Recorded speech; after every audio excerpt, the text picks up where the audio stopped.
spaciousness and lightness and freedom. And so today, as we practice yoga, so often we go after things like this, right? We get tight, we get tense, we squeeze our glutes, effort a lot. And our goal is going to be to move with this energy of the open, relaxed, soft, calm. Even though we're doing challenging things, we're going to try to keep this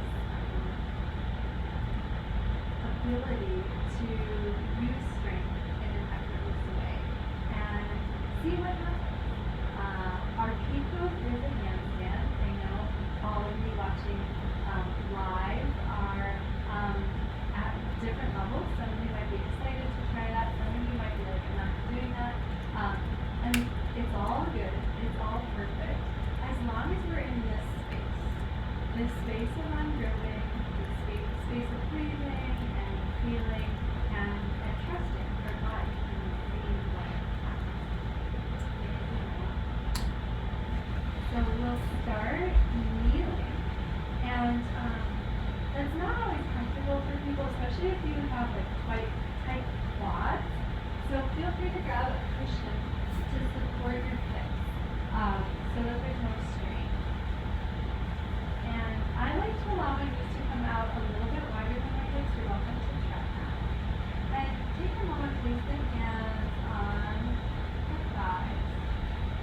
And then notice the shape of your spine, however it is, before you do it. Take a couple of breaths along the spine.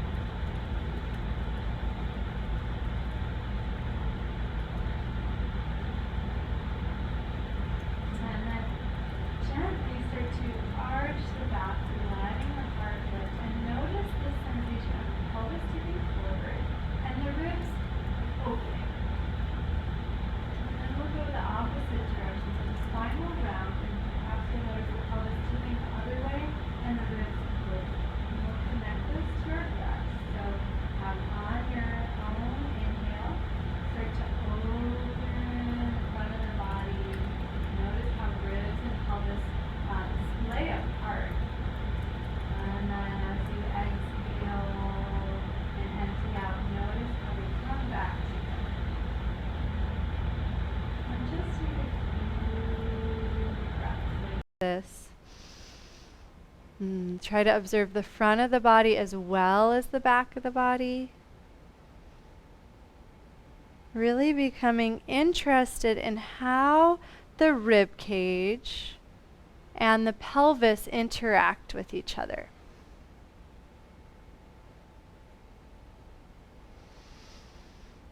And let this movement get smaller and smaller until you find a place where the ribs and the pelvis aren't closing and they're not opening. They're just totally neutral. And for me, there is a level of exertion. Like my core is gently engaged when I find that middle ground, and it's almost like I can sit up a little taller in that space. And once you've found it, you can breathe. Take a couple of breaths. And we're going to challenge the core by starting to lift the arms.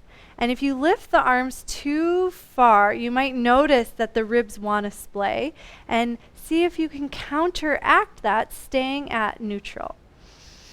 And then let the arms just melt down the side of the body. Fingertips can reach to the left and circle the right arm up and overhead.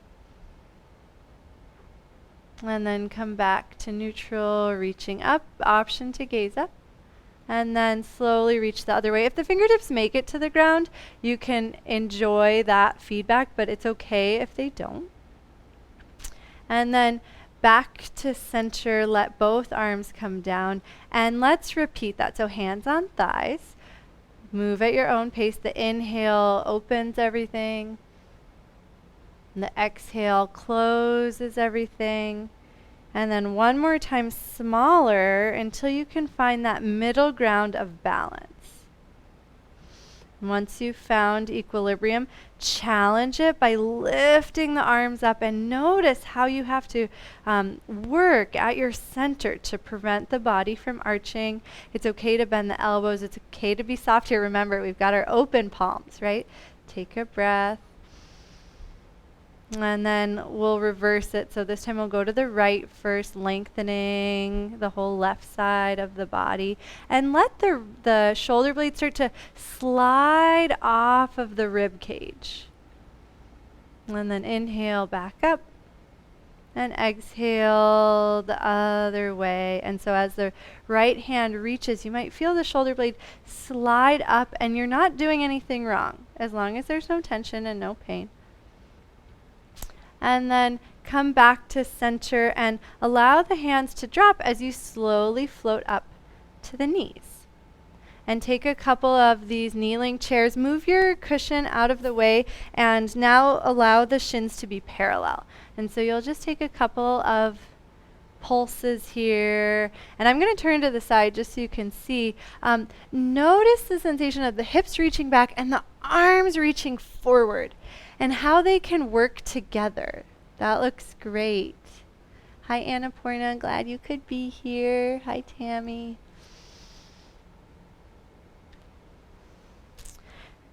And the next time you come to kneeling, pause there, lift the right shoulder, circle it back, let the spine follow, and then go the other way. And so some movements I'll cue to allow the rib cage to follow the arm. And some movements I'll cue you to keep the core anchored and allow the arm to slide, allowing the shoulder blade to move on the rib cage. So I know that gets confusing, and I'll try to clearly tell you when to do one and when to do the other. It's all good. Builds strength, it builds intelligence in the shoulders. And the next time you're at center, let's step our left foot forward. And we're in a short lunge. The left foot can be slightly to the left. You guys look great, just so the hips can really relax and soften here. And let's experiment with lifting the arms without arching the back. Right? Take a breath there. And then reach the arms forward, and imagine you're holding on to like a little rope, and it's so tiny that you have to squeeze all your fingers out. That looks beautiful. And externally rotate the hands, and then internally rotate the hands. And notice how the arms follow, and you can start to smooth it out. The wrists can circle a little bit. And then this might be tricky enough. There's a lot happening with all the joints in the arms and shoulders. If you can follow along, play with letting the fingers unfurl as you open, and then closing them back up as you internally rotate. And you can imagine this as an offering, this beautiful flower that you're building with your body each moment. And then start to allow the hands to open laterally, so they'll eventually go towards a T. And this is a surprisingly challenging movement. When I do this for a while, I feel really warm in my shoulders, in my wrists, in my fingers, eventually in my core. So if you're like, why is this so hard? That means you're doing it right. Congratulations. And we'll take a couple extra at T. And I know there's probably a lot of focus at the fingers and the wrists, and just shine some consciousness at your shoulders. What's happening with the shoulders? Are they working? And then pause, let the arms open into those soft hands, let the elbows soften. You're probably feeling some warmth there. That's great. We're trying to warm up the shoulders. And release the hands inside of the knee. Let the foot go over to the left if you need a little bit of space, and just draw some little circles with the hips, as if there was a circle underneath you and you were just tracing the rim of it with your pelvis. And then go the opposite direction.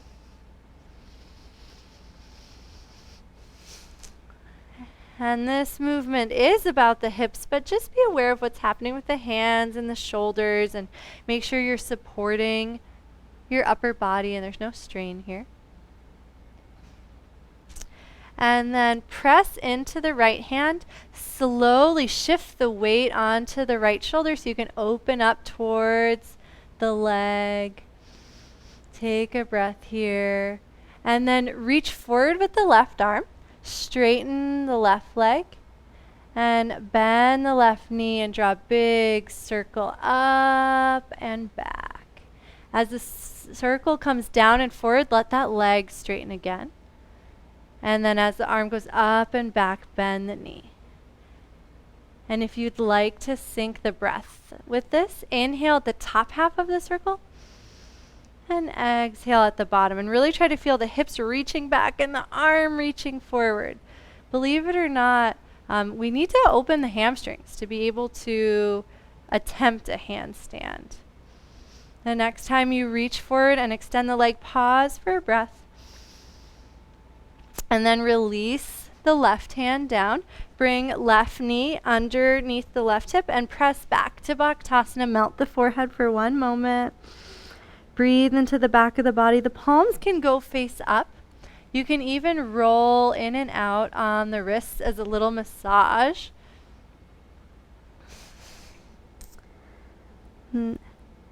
Heavy pelvis.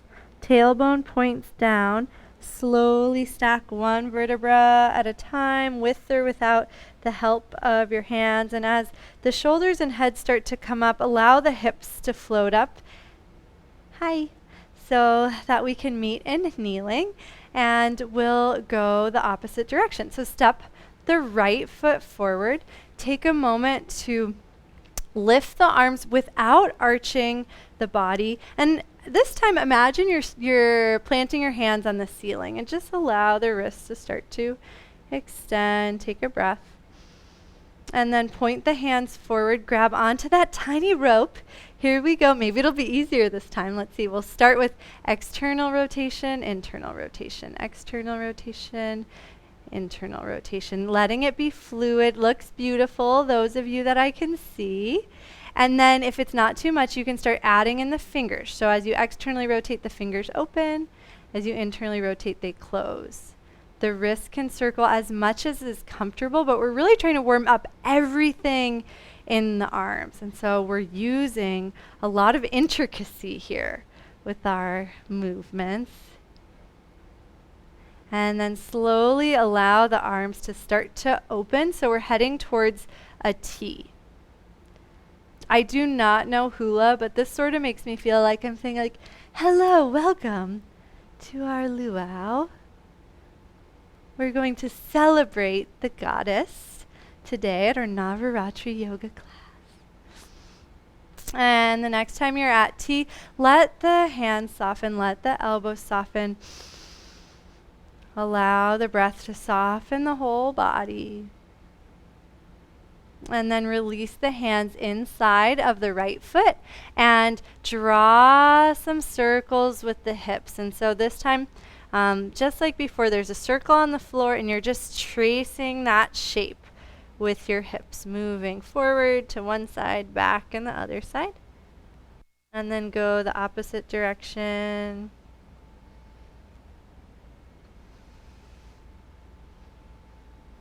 And then shift the weight into the left hand.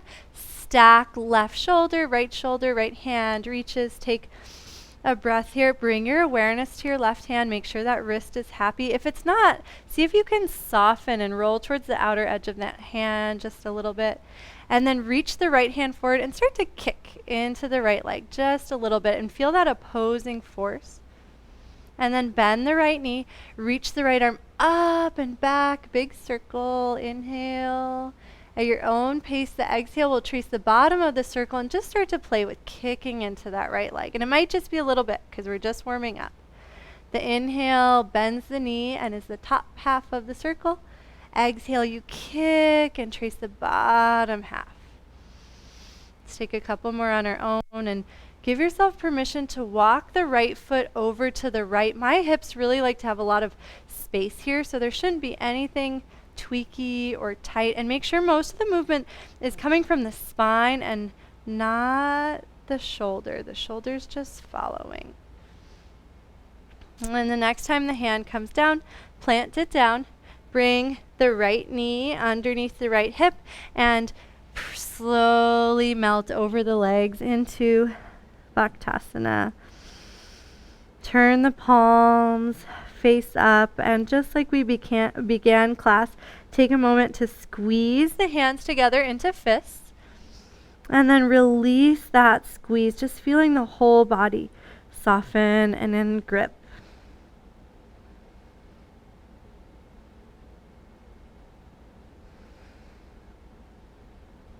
And then again, slowly roll up. We'll meet in kneeling.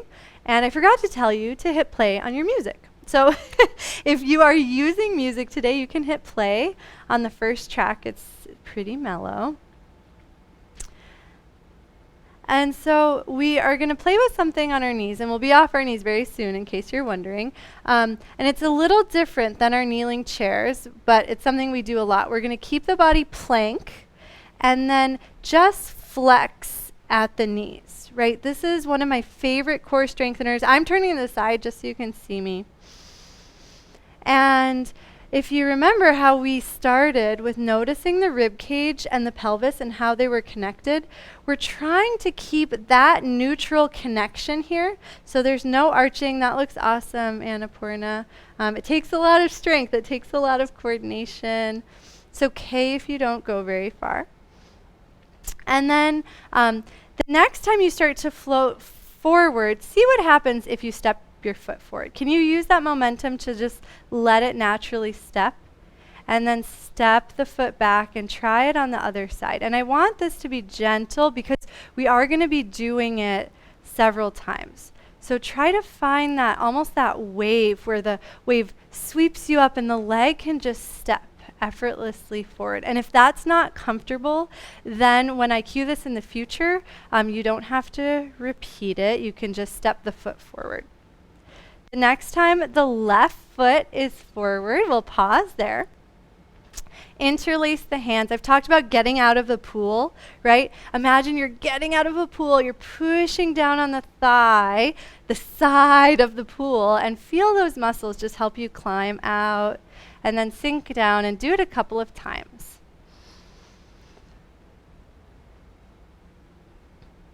And the next time you're bent forward, before you push yourself out of the pool, tuck the right toes under and extend the back leg. And hopefully having your weight on that front leg makes it a little bit easier. Make sure the weight stays in that front heel. Awesome. Take a breath here, reach out through the right heel, lengthen the crown of the head forward. And then shift the weight forward until you can slide the right foot forward and allow the right heel to come down. Straighten both legs and circle the arms up. And then start to inch the feet a little bit further apart and a little bit wider. And now we will actually allow the spine to extend. I know I've been telling you not to extend the spine. Let's take a moment in Veerabhadrasana 1. And again, imagine you're standing on the ceiling so the wrists flex and you can push into the ceiling and feel how the shoulders integrate. Take a breath. And then slowly melt over the front leg. I like to bend my front knee a lot. You can support yourself with the hands or not. It's up to you. And then bend the knee as deeply as you need to so that the hands can come to blocks or the floor. Step the back foot forward. Bend both knees really, really generously. Drape the body over the legs. And then heavy sits bones. Roll up one vertebra at a time. You can support yourself with your hands. You definitely don't want any strain here. I like the extra core strength when my hands are an extra weight, but you have to honor your body. Back so you can see me.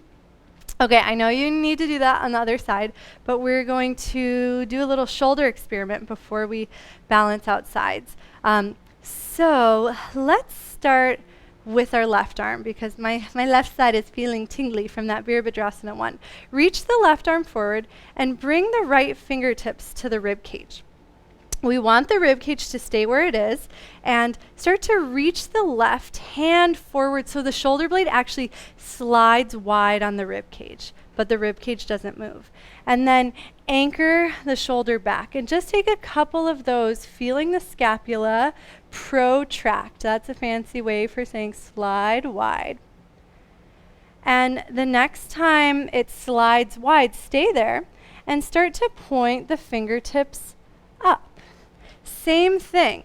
As you reach up, let the shoulder blade slide up towards the sky, but keep your rib cage where it is, and then anchor it down. And do this a couple of times. And so when we play with our handstand, we are actually going to allow the shoulder blade to move upward. So there's a lot of space and juicy cushioning between our shoulder blade and our rib cage. We're not going to keep the shoulder blade anchored, right? So that's why we're doing this now. We're telling our body, it's okay to create a really nice spring there. I don't have to take all of that weight in a rigid way. The next time it's lifted up, this is probably the hardest part. Flip the palm away, keep the ribs where they are, and start to circle that left hand back. You don't want any strain here, so maybe it's almost more like you're reaching out to the side instead of reaching back. Make sure you can breathe. Make sure it's the sensation of that soft, open hand. Releasing doership, letting the effort be effortless. And then we'll go back the way we came. So reach the arm up, and when you get to the top, the hand swivels in, and then you reach forward. And now that you know the pathway, do a couple on your own, moving really slowly, making sure you're breathing. There should be no pain. And so humble yourself. Maybe your circle is really small, but it feels really controlled and safe and supported. That's wonderful. If you find a place that's kind of hard to control, you can pause and do those slides, again, just in place.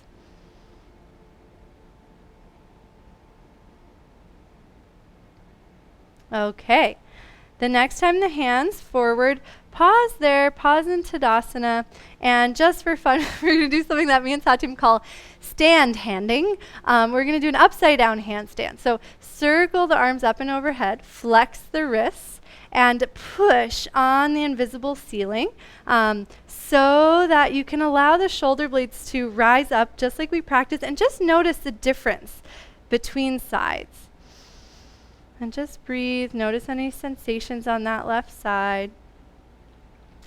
Bring the hands down. Grab invisible rubber bands on your ankles. Pull them forward and up, big open back bend. Notice the left side of the body. And then let the rubber band slowly close you all the way down. Bend the knees deeply, melting forward. Plant the hands, lower one knee at a time. And then push down, so we'll meet in kneeling, and we'll do that same thing on the second side. So just take one moment here. Breathe. And then hands on the hip creases. I'm turning just so you can see me. We're going to take some of those reverse Nordics so the whole body stays flat and just the knees bend. And maybe it's the tiniest bend or maybe it's a deep bend, depending on the integration and the strength of your quads. And we'll play with using that momentum to step one foot forward and then coming back. And if it doesn't feel good, we're meeting with the right leg forward. So if you don't want to repeat these, just step your right foot forward and pause and breathe. And the next time the right knee is forward, opposite interlace of the hands, we'll practice getting out of the pool again. So push down and let the whole body rise up. And then sink. And notice this sense of springiness in the arms when you do this. It's sort of fun to feel like, oh, my arms really are springy. There's like a bounce there. And the next time you spring into the arms and you store energy there, tuck the back toes under. Keep the weight in the right heel. Power into the right heel. Power into the arms. Get out of the pool and let the back knee lift. And pause here.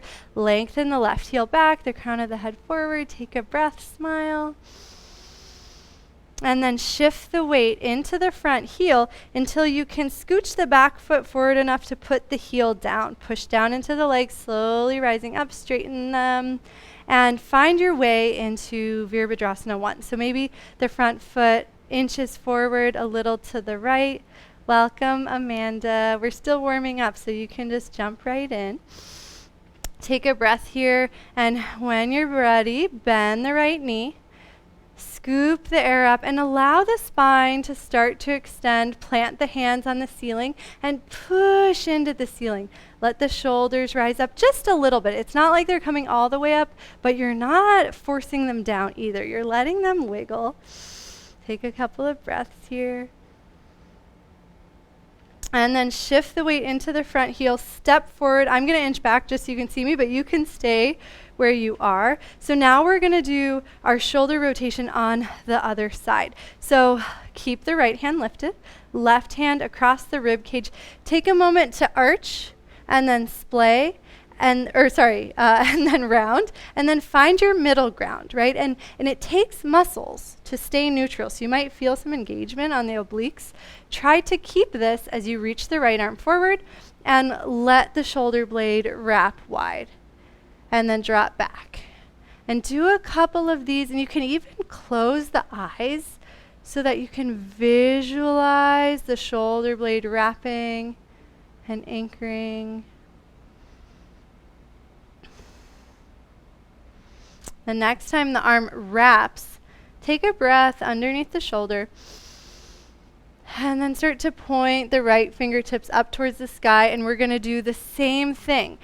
So reach up and let the shoulder blade slide up, and it shouldn't feel like shoulder earrings, shouldn't feel like any tension in the upper traps. It should actually feel like almost like you're hanging on a monkey bar and you're 8 years old and it feels awesome. And then draw the shoulder blade down and do that a couple of times. And you don't need to go to your end range. So maybe it's just like, oh, okay, just lift half an inch and lower half an inch. You don't want there to be any strain. And then flip the palm away and slowly reach and circle the arm back. Being vigilant, keeping those ribs where they are. And then go back the way you came. And the hardest part is remembering what the hand does. So when you get to the top, the arm circles in. The palm faces you. And then you reach back down, forward. And just go on your own. And if it's too much, you can always take a break. Or if you find a place you really want to stay and work, you can take a couple of pulses there. Make sure you're breathing and make sure you're approaching this with that ungripped hand mentality. You're not forcing, you're just seeing what's possible. What is my shoulder capable of? What does it want to do? The next time the hand is forward, you can pause there. And we'll do another stand hand. So walk the feet underneath your hips. Take a breath, find your neutral, and then circle both arms up, flattening the palms on the ceiling, and start to push into the ceiling. Let the shoulders rise up a little. Take a couple of breaths. And just notice the sensation. It might be a little rare. We're always told to draw the shoulder blades down. So you might feel like, what? Is this okay? I promise it's okay. As long as it feels okay. As long as there's no pain, no strain. Breathe. And then let the arms drop and just swing them a couple of times. Nice and easy. Imagine letting go of all that work. Ooh, I like that. Annapurna is going forward and back a little bit. You can do that, but you have to switch which one's on top. Kind of like the jive or whatever that is. My mom probably knows how to do that. Okay, and let's just go for a little walk, letting the arms swing. Noticing the relationship between the rib cage and the pelvis. You don't need to do anything differently. Just bring more awareness. And then keep coming back to that idea of releasing doership, releasing the gripping sensation. And if you ever need help with that, literally make your hands into fists. Feel what it's like to grip. And then start to let that go. And imagine that happening with the whole physical body as well as the mind. We grip onto a lot of ideas, the emotions, even subtle energetic things, you might not know what you're gripping onto. Okay, and then make your way back to your mat. And I know I made everyone set up at the wall, so I promise that's what we're gonna do now. But every class has to have a moment when you lay down. Otherwise it doesn't count as an Abhaya yoga class. So now we're gonna lay down. We're gonna lay down on our bellies, facing the wall. So it means we might have be in all different directions, and we're going to just trust that it's going to work out okay. Before you lay down, if you want to go to the next track, you can, because this one's sort of a sleepy track. And we are going to start to take it up a little bit. So from the belly, place the palms onto the wall. Bring the forehead down. And this is quite deep extension of the wrist. So if it's not comfortable, come a little further away from the wall so that the hands aren't as flat. That's totally fine. And just take a couple of breaths. Let the shoulders relax. We've not put a lot of weight in the shoulders, but we've done a lot of subtle exercises for them, and we just don't want any strain. Gently start to push into the wall and just notice the sense of activation through the arms and the shoulders, and then see how much you can release. So you're still touching, but it's almost like you're in outer space, and there doesn't have to be a lot of exertion to support yourself in this imaginary handstand. Start to lift the right leg, cross the right leg over the left, slowly rolling open, and keep your right hand on the wall so that you feel a big stretch from right fingertips through right shoulder, right hip to the right foot. And then slowly bring the right foot back, and we'll go the other way. Make sure you're breathing. As you come back to center, you can assess which side you have more space to roll onto your back, and roll that way, whatever it might be for you. And so we'll meet on our backs, and now we're in another handstand. So your hands are on the wall, yet again, gentle pressure. And now start to notice the rib cage in the pelvis, just like we've done in other positions. Take a moment to arch. Take a moment to round, and then try to find that place of equal balance. And it's almost like everything sucks towards the center. I always know when I find it because I literally feel more support around my spine. Take a moment there and breathe. I'm going to roll the other way because I kind of ran out of room. And slowly lift your feet towards the ceiling, and then lift your hands to reach towards your feet and start to curl up, kind of like a crunch. So you feel the front edge of the body shortening. We're going to do something called a hollow body. So you keep all of this strength as you start to reach the feet forward and the hands back, and then just take some rocks, like you're the bottom of a rocking chair and you're staying the same shape. And it does take a lot of core. Whenever you need a break here, release down and come into your handstand on your back with your hands on the wall and that engagement at the center so the back isn't arching or rounding. You can even point out through the balls of the feet. Handstands really aren't about the hands and the shoulders. They're more about integration through the whole body. So just try to shine the light of awareness on the entire body, everything helping together so nothing has to overexert. Now, lift whatever leg is further away from your yoga mat, cross it over, slowly rolling back onto the belly. We'll do our belly handstand one more time. If the wrists feel up for it, you can press the hands into the wall. Bring a little extra weight into the outer edge, so the pinky side, and feel the rib cage on your yoga mat. Feel the pelvis, and then try to draw the rib cage and the pelvis together in the front just an inch. And just notice how the core condenses when you do that. Push into the hands. Let the shoulder blades slide off the rib cage just a little bit. Take a breath. And then place the hands underneath the shoulders. Push up to tabletop and lower one forearm at a time. Let the heart sink towards the yoga mat so the shoulder blades wing. And then let the back of the heart puff up to the space between the shoulders for a serratus push-up. Do a couple of these, and less is more. You don't want to get too tired. We're just telling these muscles to say, to come online, to support us.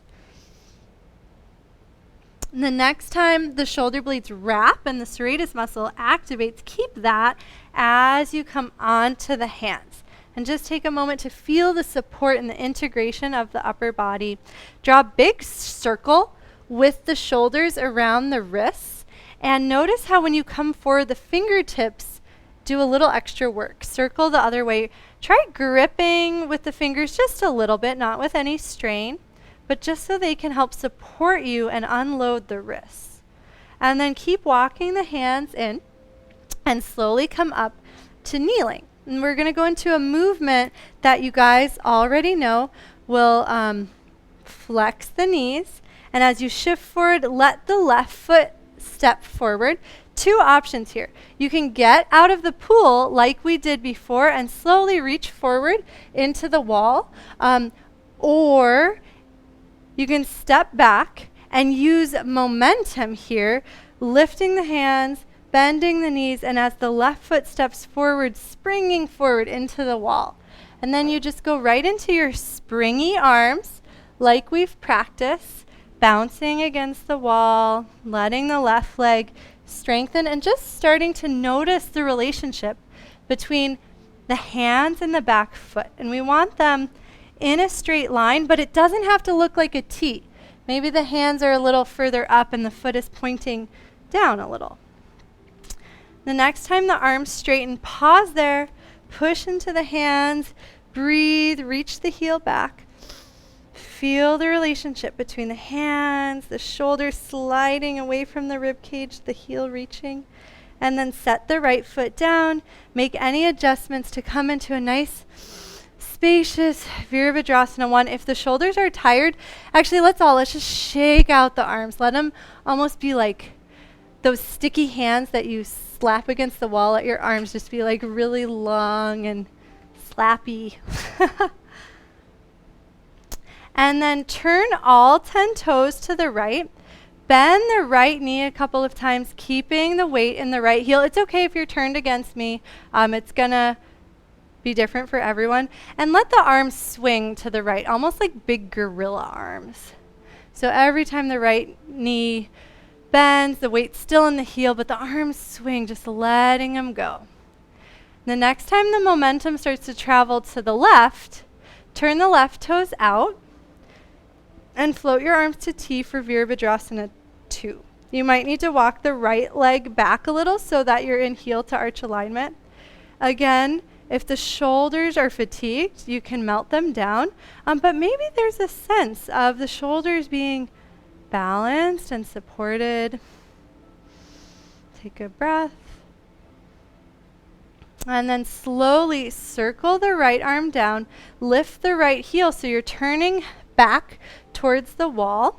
And let's just take one more bounce against the wall. But this time, give yourself permission to move the left foot so you've got enough space for a nice Veerabhadrasana 2 where the wrists are flat. You can let the heart melt just a little bit. And then bend the left knee really generously so you can step the feet down. Option to let the right leg lift and just notice what it's like to have the head down. Play with taking a little weight in the hands, not like a handstand, but just like a forward fold, shifting forward. And then slowly set the right foot down. Bring the left foot to meet it, lower the knees. Press the hips to the heels, melt the forehead. Take a couple of breaths.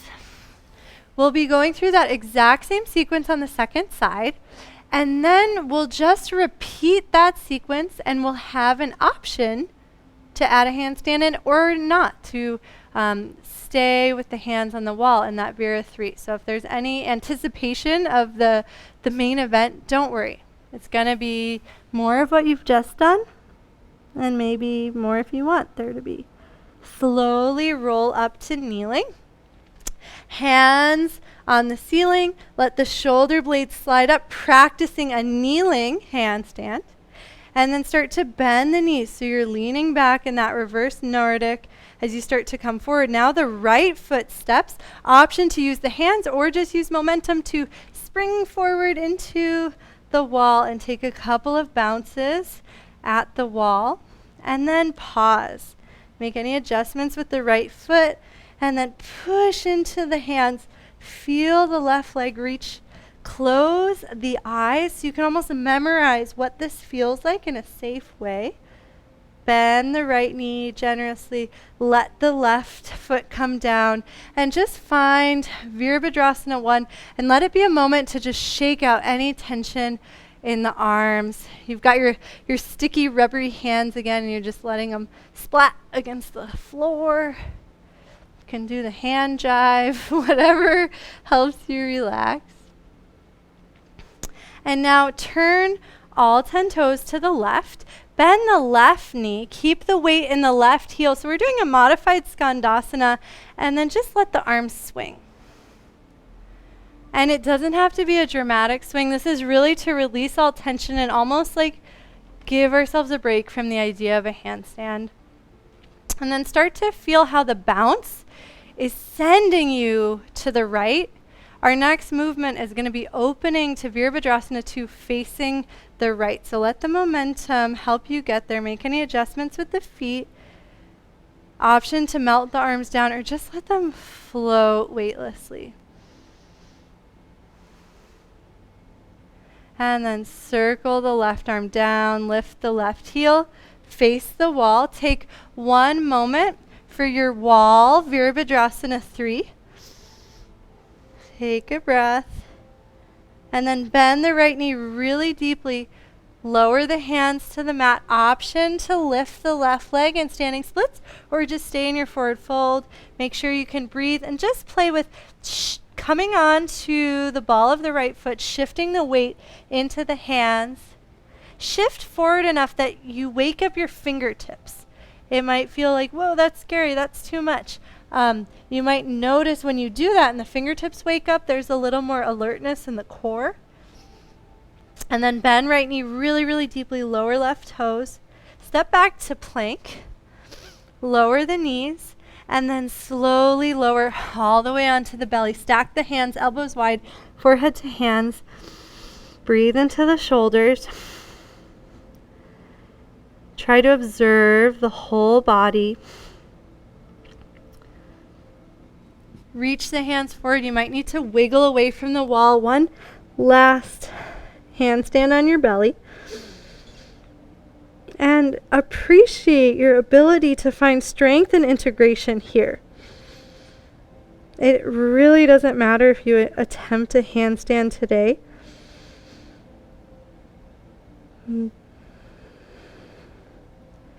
Drag the hands underneath the shoulders. Push back to Bhadrasana.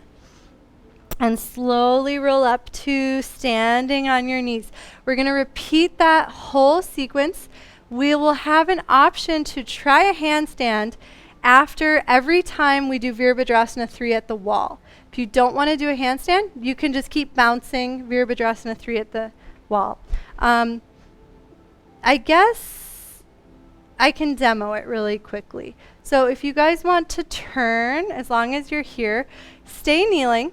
Just for fun, do a ceiling handstand while you're doing this, or you can do some cars, though that's the fancy way of saying those scapular rotations. So the full sequence is going to go reverse Nordic into your springy wall. And then you have the option to place the hands down, bend the knee, and just try letting the shoulder blades slide up like we practice. Maybe you play with kicking. When you're ready, you'll go right into the, oh, actually, no, I skipped it. Veera 1 with the sticky arms, just letting any tension go. We're never building tension. And then right into our Gorilla Skandasana. And then we turn back to center, come back down. We skipped the second Veerabhadrasana 3. That was just prep. We'll take a break. And then you do the second side. And the reason we do this is because you don't want to go after handstand again and again and again. It's like you try it once, do the rest of the sequence. You try it again, you do the rest of the sequence on the other side. And so we'll have the opportunity to repeat the vinyasa a few times, but we're just going to be doing a couple of handstands and not just kicking up ceaselessly, or not kicking up at all. Thumbs up for those of you that I can see. Okay. Take one last moment to grip the hands, sit down on the heels, give yourself a break. Feel that sense of tension that we build with our bodies and our minds. And then start to let that feeling go. And just notice what there's space for. Maybe it's space for quiet, space for trust, for surrender. And this is the space we want to be in our whole yoga practice, but especially as we try challenging things. Totally unattached to the outcome. So with that, we can begin. Turn to face the wall, come up to kneeling. Reach the hands onto the ceiling and take a couple of pulses. When you're ready, you'll step the left foot forward and spring into the wall. Take a couple of bounces at the wall.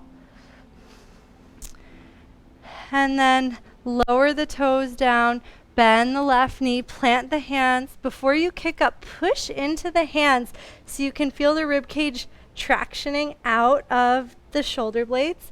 And then shift the weight forward, lift the right leg, and just play with bending the left knee and kicking up any amount. And I'll watch you guys. Nice. And you can try one or maybe two, but then you have to release down and gently come up into Veerabhadrasana 1. You'll have another chance, so you don't have to try it again. And then just shake out any tension. It's not just tension in the shoulders. Maybe it's tension of like, oh, I didn't do it right. No, just let that go. Turn to the right, Gorilla Skandasana, just letting the arms swing. And then slowly turn back the way you came and reach up, Veera 1, and then melt over the left leg. Plant the hands. Step back. Your option, you can rest on your belly or in Bhadrasana. Take a couple of breaths and maybe even visualize yourself kicking up into the next handstand. Visualize the support in the hands, in the shoulders, the rib cage reaching up towards the sky, the core integrated, the heels lifting. And then on your own time, start to roll up to kneeling. We'll do a kneeling handstand. Take your pulses, and whenever you're ready, the right leg will step forward and spring you into the wall, and you can just play here. This is a really incredible way to build intelligent shoulders. You don't have to do a handstand, just play here. If you'd like to try the handstand, bend the right knee, lower the left foot, lower the hands, take a moment to shift the weight, lift the left leg, and then just play with a little bounce or a bigger bounce.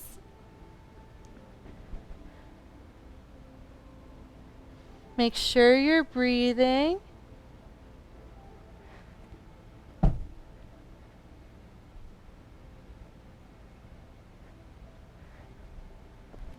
And then eventually you come up, shake it out, Veera 1 with your loosey-goosey arms.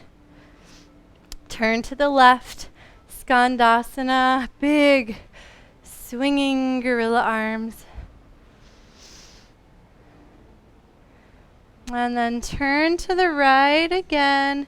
Start to melt over the leg. Planting the hands down. Step back, belly or Bhadrasana, and breathe. And we'll just go through that one more time on each side. And revisit our theme, this idea of letting go. Maybe there's a movement in that sequence that you're really excited about. Get there more quickly, spend more time there. Maybe there's a movement that your body's not enjoying. Skip that. Try to let this last part of our class before we cool down be all about you finding space and freedom in your body and in the flow. And when you're ready, can roll up. We'll meet in our kneeling handstand.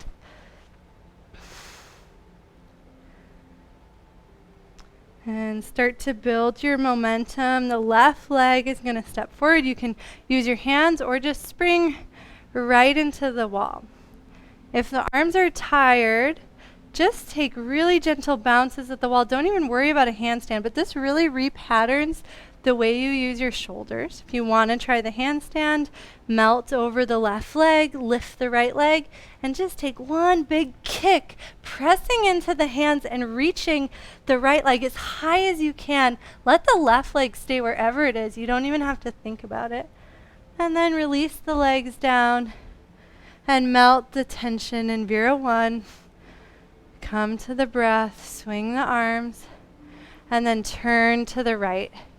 And every time you come into Skandasana, keep the weight in the right heel and keep the awareness in the back of that bending leg. You don't want any strain in the knee here. And then just let everything go. You can even like flick it off with the arms. And the next time you come back up, turn the toes to the left, pause in your Veera 2, and just come to equilibrium. Notice the sensation in your shoulder. Make sure there's no strain. If there is, skip the last handstand. And then lift the right heel, swing the right arm down, melt over the left leg, step back, release onto belly or in Bhadrasana. Last one. Again, take a moment to just ungrip. Let go of all expectations. Let the breath be your anchor. And slowly roll up. Kneeling handstand. Take your little springs. Let everything be a little littler this round, maybe. When you're ready, the right foot steps forward and you spring towards the wall. Stay here if you'd like. Or bend the right knee, lower the hands. Power into the hands just to kick the left foot up. Don't even think about what the right foot's doing. Just focus on the hands and the left foot kicking up, just like that Veera 3. And then let everything come down. If you're dying for just one more, you can kick one more time. Nice. And then Veerabhadrasana 1, let the arms melt. Turn to the left, let the arms swing. And then press into the left foot, let the whole body express itself open. Turn the right foot open, bend the right knee, and just pause in Veera 2. And just take a few breaths here. And notice the relationship between the pelvis and the rib cage. You guys look so balanced, so even. It's not about the handstand, right? It's about what it awakens in the body. And then push into the back heel, swing the back arm facing the wall, and very slowly start to melt the body over the front leg. Push back to your plank, and then let's all lower the knees and lower onto the belly. Stack the hands, elbows wide, forehead to hands, and just breathe for a moment. Scan the body and notice your ability to have awareness through the body as a whole. Try bringing the left ear down, gazing at the right elbow, and just notice the sensation in the sides of the neck with this gentle twist. If it's not comfortable, you can bring the head back down. Then if it went okay, you can try the other way. Give yourself permission to walk the elbows wider, shimmy out the shoulders a little bit.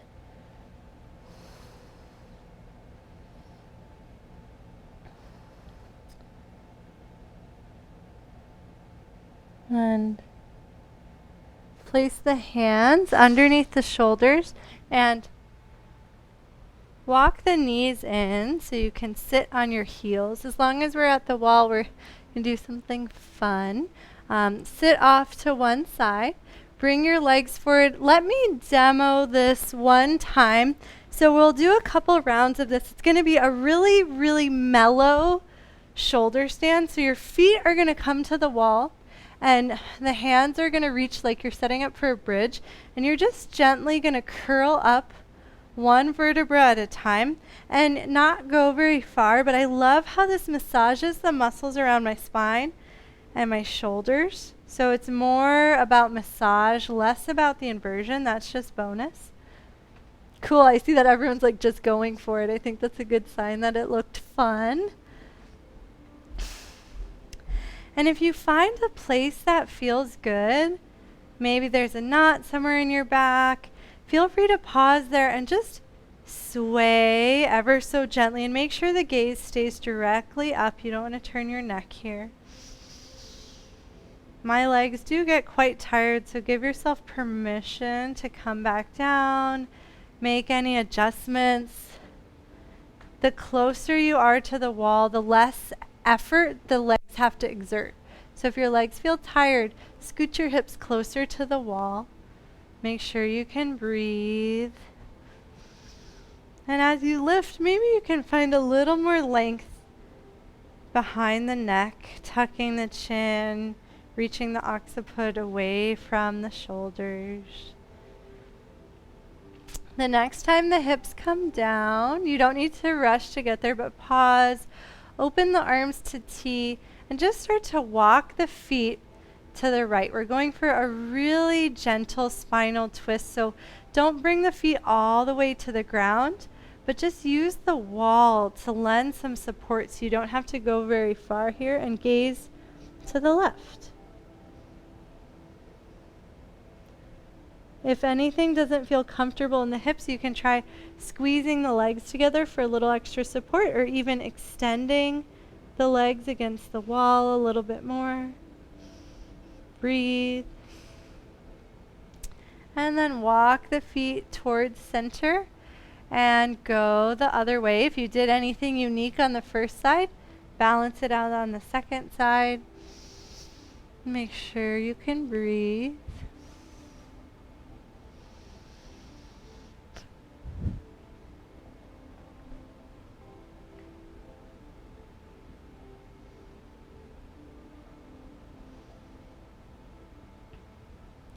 Walk the feet back to center. Now we've got a few options. Option one is to take legs up the wall and just extend the legs, but just keep the tiniest bend in the knees so they don't hyperextend. You can stay here in a restorative way. You can also play with some different leg variations, but hold stillness. Option two is to take another round of our supported Sarvangasana. You can do it the same way we've been doing with the arms supporting you. I also enjoy reaching the arms overhead. I find that I can target different parts of my shoulders, but it is a little less supported, so I only recommend that if you feel really comfortable and there's nothing imbalanced in the shoulders as you play.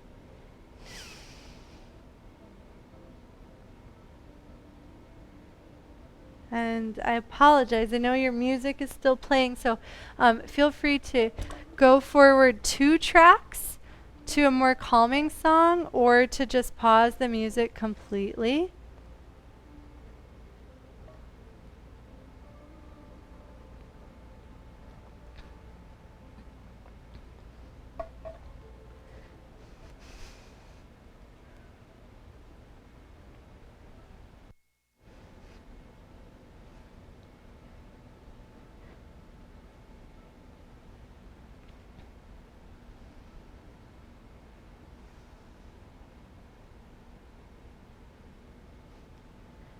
And we'll just take a few minutes to rest in this supportive pose.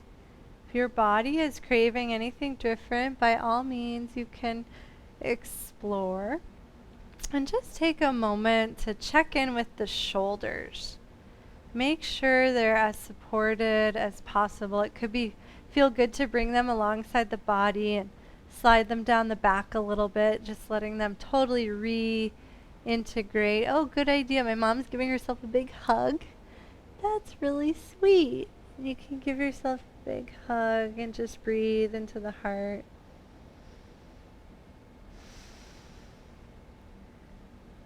And if you need a little bit of soothing massage, it's totally fine to gently rock from side to side. Or maybe stillness is a little more inviting right now.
You're welcome to stay in this position a little bit longer.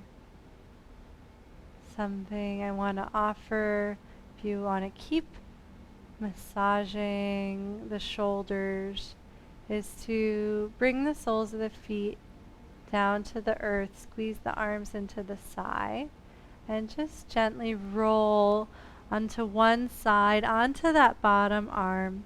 It's not going to be for everyone, especially if you have like angular joints and not a lot of cushy stuff. But for some people, it will be a really nice massage. And if this doesn't feel good, but you want a massage, you can lengthen your arm long. So feel free to try both of those. And just imagine the gentle pressure on the arm is helping you release any tension. As your body gets stronger, you're almost making way for new development, pressing out any stagnation. And it just feels good.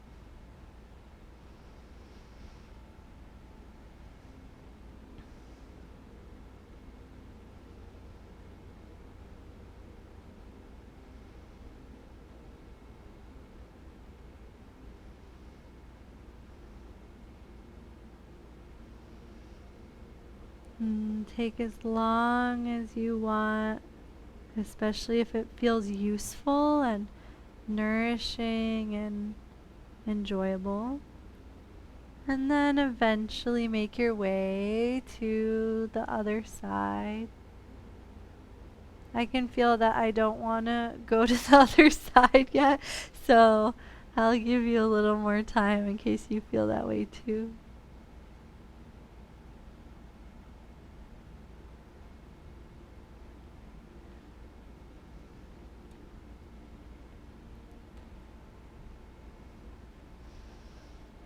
Okay, seems like most people are starting to transition, so if you needed a little nudge, I'm giving you the nudge.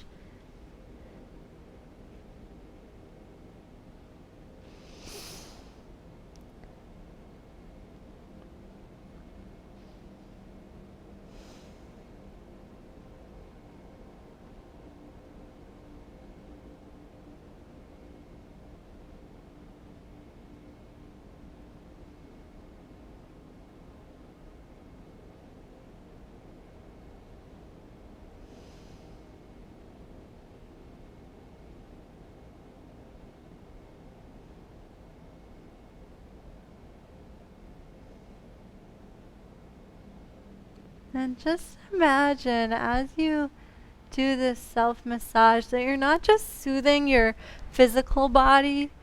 Imagine you're letting go of mental tension and emotional tension and finding this beautiful space that we've talked about, this space of being a little bit looser on the reins, not controlling, not fighting, just finding some more space and freedom.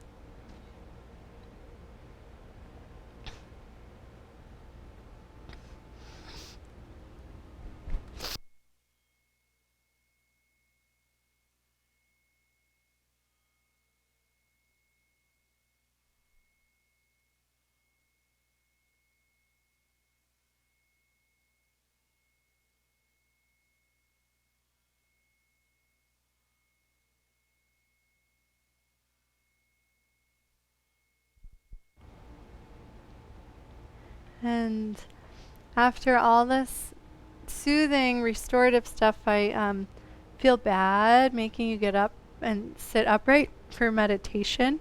So I'm going to give you the option. We'll do a pranayama practice that you can do from the back.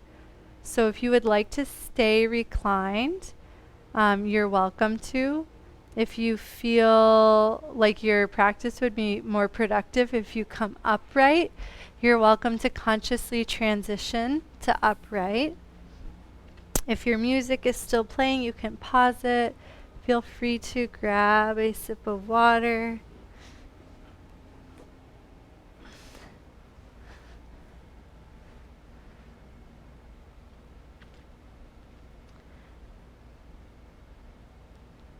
So we'll bring our right hand to our belly and our left hand to our heart.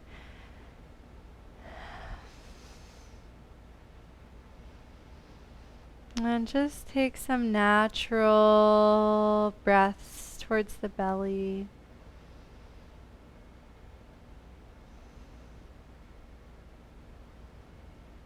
And the experience doesn't have to feel like you're taking a deep breath, but do try to notice the sense of the belly rising and falling, or expanding and contracting, depending on what angle you are.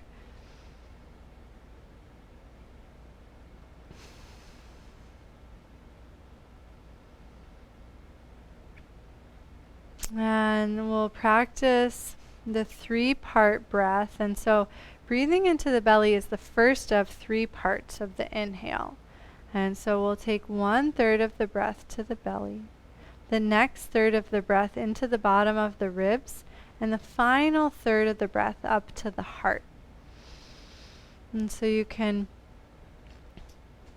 bring the hands to the ribs just so you can feel the middle part of the breath, and take a couple of breaths to expand the rib cage.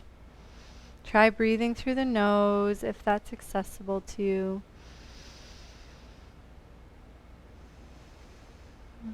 And notice the sensation of the rib cage opening, almost like an accordion, to the left and the right.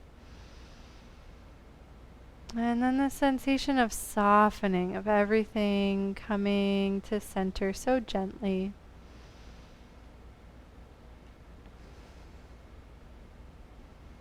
And then bring your hands up to the collarbones and breathe into the chest, and this is where we commonly breathe if we have anxiety or if we've been sitting a lot. So this part might feel familiar. Then it's fine as the third part of our breath, filling up to the tippy top. And so the way this will work is we'll take one inhale. We'll divide it into 3 parts. And the first third will go to the belly, second third will go to the ribs, and the final third will go to the chest. It's up to you. You can follow with your hands, or you can keep one hand on belly, one hand on heart, and just feel that sense of filling up, almost like a glass of water from the bottom all the way up. And so let's start with a slow, smooth exhale. The bottom of the exhale, begin breathing towards the belly. Let it fill all the way up to the ribs, all the way up to the heart. Retain the breath for just a moment without strain. And then try to exhale just as consciously as you inhaled. Feeling the cup pour out. Feeling everything release completely. And then we begin again from the bottom up. 1/3 belly. It keeps on filling to the ribs, to the heart. Option to retain, but don't do that if it's uncomfortable. It should feel natural. And then let the exhale be just as conscious, this very holistic emptying out. Can even just imagine pouring a glass of water out in such a gentle stream, or even pouring a teapot, so warm and soothing.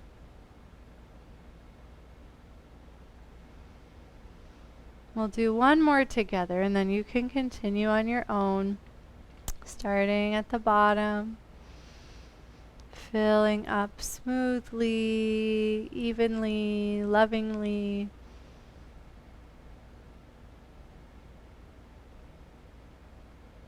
And then exhaling with all of that same awareness and diligence, and really feeling the body release and soften and empty completely. You can continue on your own, and the hands can always release, but it does take more consciousness to do it without the physical feedback.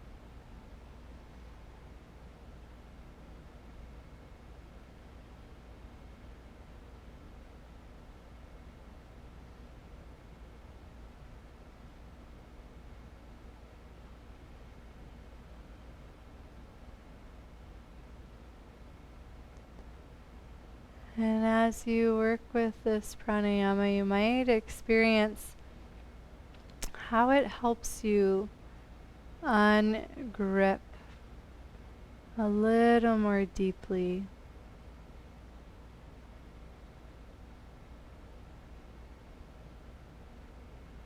As I focus more and more on my breath, it's almost like the physical body can really soften and fade into the background.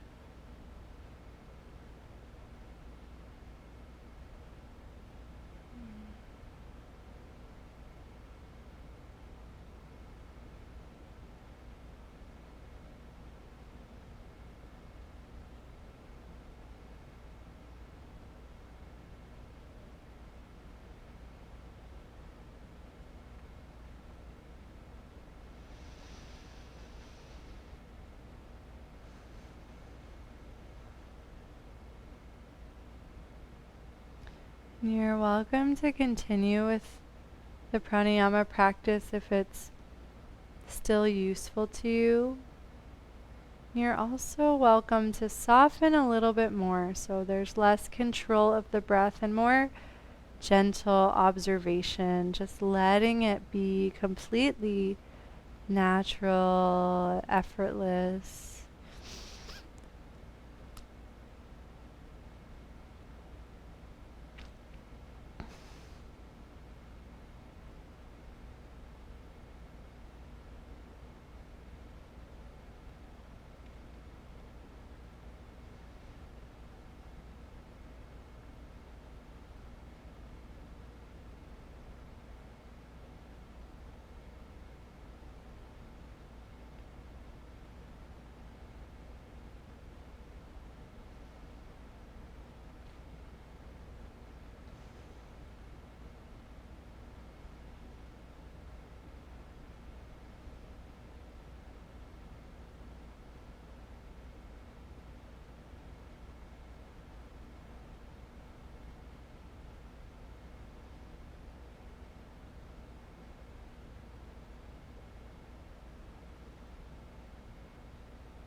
And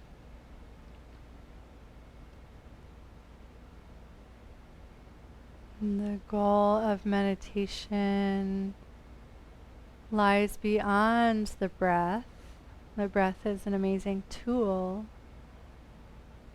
but in meditation we're reaching to harmonize with our inner self. And so maybe there's a sense of the breath fading slightly and a deep feeling of inner awareness, consciousness,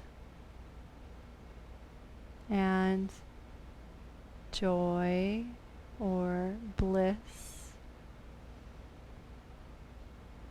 And that's perfectly fine to keep focused on the breath, but just be open to the possibility of experiencing this deeper layer of yourself.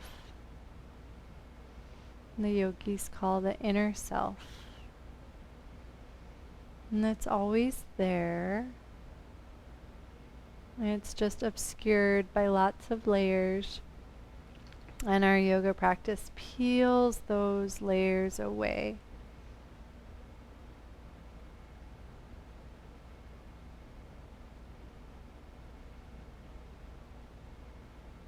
And you're welcome to stay upright. And if you do stay upright, I do recommend incorporating a mantra. You can use Om Namah Shivaya or the breath mantra, Hamsa. And for those of you that are reclined, you can make any final movements, stretch out into Shavasana, do whatever would feel the most supportive.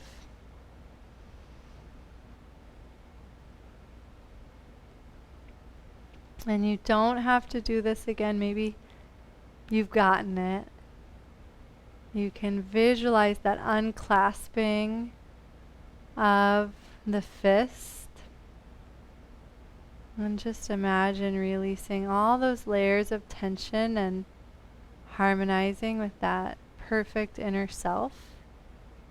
And of course, you're also welcome to physically clasp your fist and release it one final time as you surrender into your final pose of this class, whatever it might be for you.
Just take a moment to observe yourself, not just your body, but your whole being.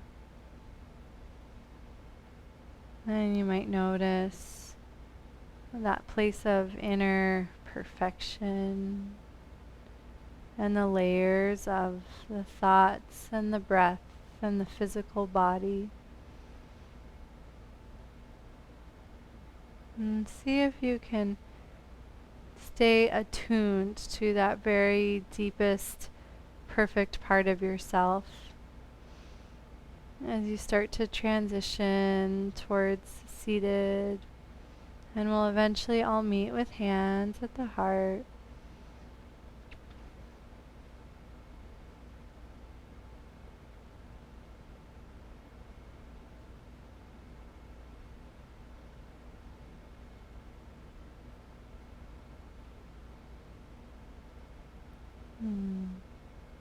Thanks so much for sharing this practice and for setting up differently. Hopefully it wasn't too inconvenient.